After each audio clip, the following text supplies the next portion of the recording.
Okay, today we're outside grilling, and we're going to be talking a bit about, there we go, I want to make sure it was working.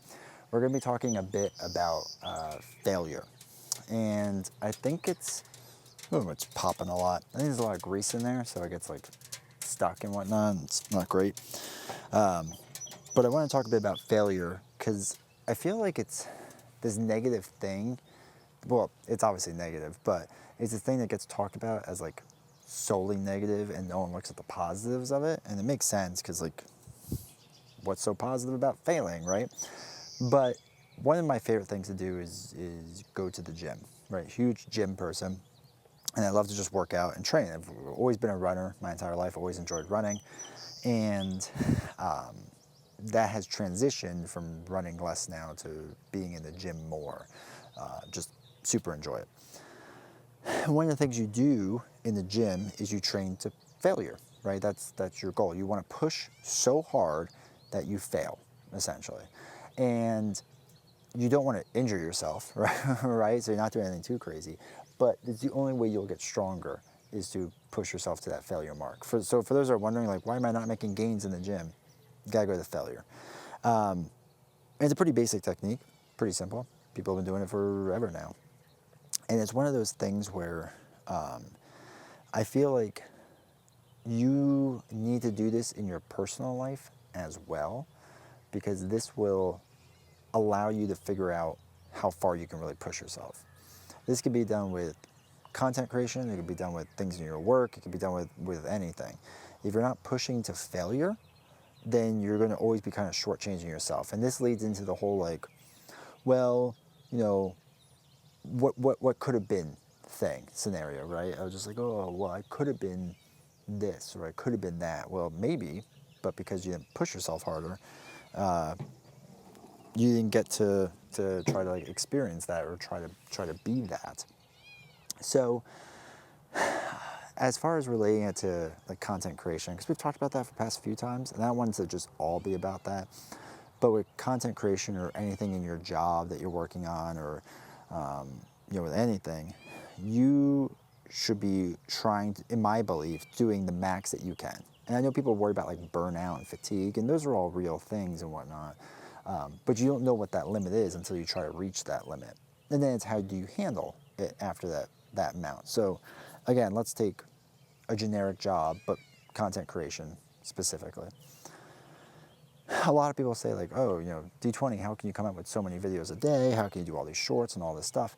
Well, because I know what my limit is. I know what I can produce and produce it somewhat well. Could I do a lot less than that? Yeah. If you listen to the experts that are out there, they'll say things like, you should just do one video a week and that's it, and start with that amount. Or you should only do one video a month or 2 videos a week or whatever. And maybe that works for you. Right? Maybe that's the amount that you can do, and that's totally cool.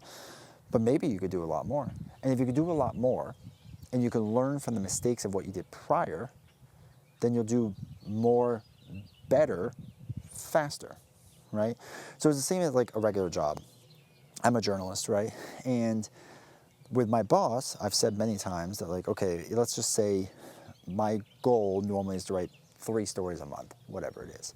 Okay, so for me personally, the goal is 3, okay, but can I write 6? Like if I have to, can I write 6 in a month? So I try it. And I don't tell my bosses because then they're going to expect you to do that amount, so you can't do that, right? But I will try to beat it on my own and see what I'm capable of. And then this way, it becomes, okay, I know my capacity is 6, maybe it's 8, maybe it's even more. And if I'm ever feeling like stressed out because like, oh, it just seems like I have a lot this time, maybe it's a time budget issue. Right? That's how I feel like a lot of people stress with this stuff and feel like they can't push to that failure, is because we're really bad at budgeting time. I'm really bad at it too. And maybe that's something to talk about in the future, is budgeting time. Because that's like I think a pretty important thing to get good at. But it's once you learn what your capacity is, you can go, okay, if for me to do this task takes 3 hours, and I have to do 3 of them in 3 months, that's 9 hours out of what you work for 160 hours a week. Now, of course, it's never that simple, right? It's usually a lot more. But still just a rough idea. And it's like, okay, and then you have other responsibilities on top of it, and now we can budget it out. And if you budget out the different things, and you say, okay, this week my goal is to write a story, which I know takes 3 to 4 hours. It's to do these social media posts, to do this and that. You figure out your time allotment, and now it becomes a much more manageable thing because you know what the capacity threshold is. So I feel like there's just a lot of negative talk about failing, and I think it's good to fail. And on top of that, leaning back into content creation, or if you own your own business or anything like that, because I've done freelancer stuff, I'm looking into business stuff, you always want to be trying new things, right? Because, even if you're doing something now, maybe something else is more profitable for you or for your business or for whatever it may be.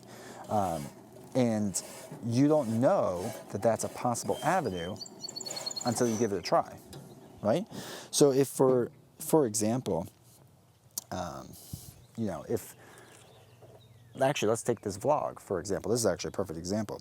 I have no idea if this whole experiment is going to be good or not. This whole experiment of vlogging stuff might completely fall on its face. Might be the worst thing I've ever done. Might tank my channel. Might not, though, right? I mean, it probably won't tank the channel, but it would just be a big waste of time. Won't drive any revenue. Maybe people unsubscribe or something, right? Like, all those things could happen, and that's okay. Because I've tried something. And maybe the upside is, well, it really works. And it works pretty darn well. And it becomes a thing. And it becomes a thing that people get excited for and look forward to. That'd be pretty cool. That'd be pretty cool if that's how it works out. So I think it's worth taking those risks because the possible payoff could be worth it. Now, you can play the safe play. I've just been like, well, look, I have my little niche. I do my little thing. It makes me happy. That's enjoyable. And you know what? If you're a very risk-averse person, maybe that's the way to go. There's nothing really that wrong with that route. But if you're that entrepreneur type person or you just want to better yourself type of person, there's nothing wrong with just pushing a little bit further than you think you can. Now, the one other thing I'll mention, too, is to not compare yourself to other people, because we do this, too. Because we think that, well, what's my possible threshold? Well, I should compare myself to another content creator, another competitor, right, in whatever space I'm in, like just using regular work stuff.